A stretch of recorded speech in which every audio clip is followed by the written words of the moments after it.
Hi Victoria, you're the Director of Endangered Heritage in Canberra. Can you talk to us about flood?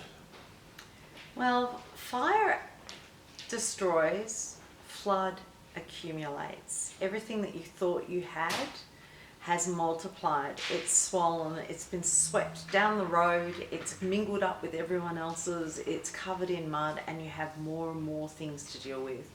Fire strips everyone of everything and leaves them with only small fragments and remnants left. Flood accumulates everything, and flood brings with it an awful lot of hazards: disease, moisture, mould, and an awful lot of heartache, because there is the opportunity to do a lot more salvage. Fire takes a lot more. Flood leaves us with a very big burden of deciding what to keep, how to keep it, and how to remediate it. Having a really good disaster plan is really important. What's also important is to understand the OH&S problems and risks that are associated with disasters.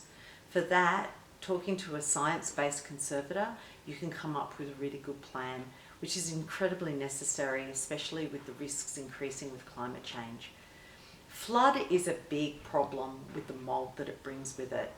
And at Endangered Heritage, we've developed a world-leading published treatment using UVC for mould remediation, making sites safe for people to go into and to be able to do the recovery that's necessary for their built and movable heritage.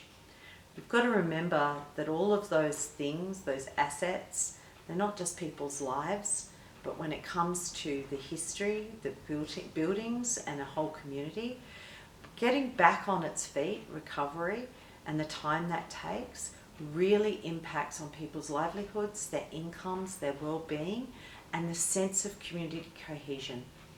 As with many heritage assets and sites, any disruption to the site tends to create discord. It's really important after a flood that you have a very, very good remediation plan and that you speak to the experts who can help you out.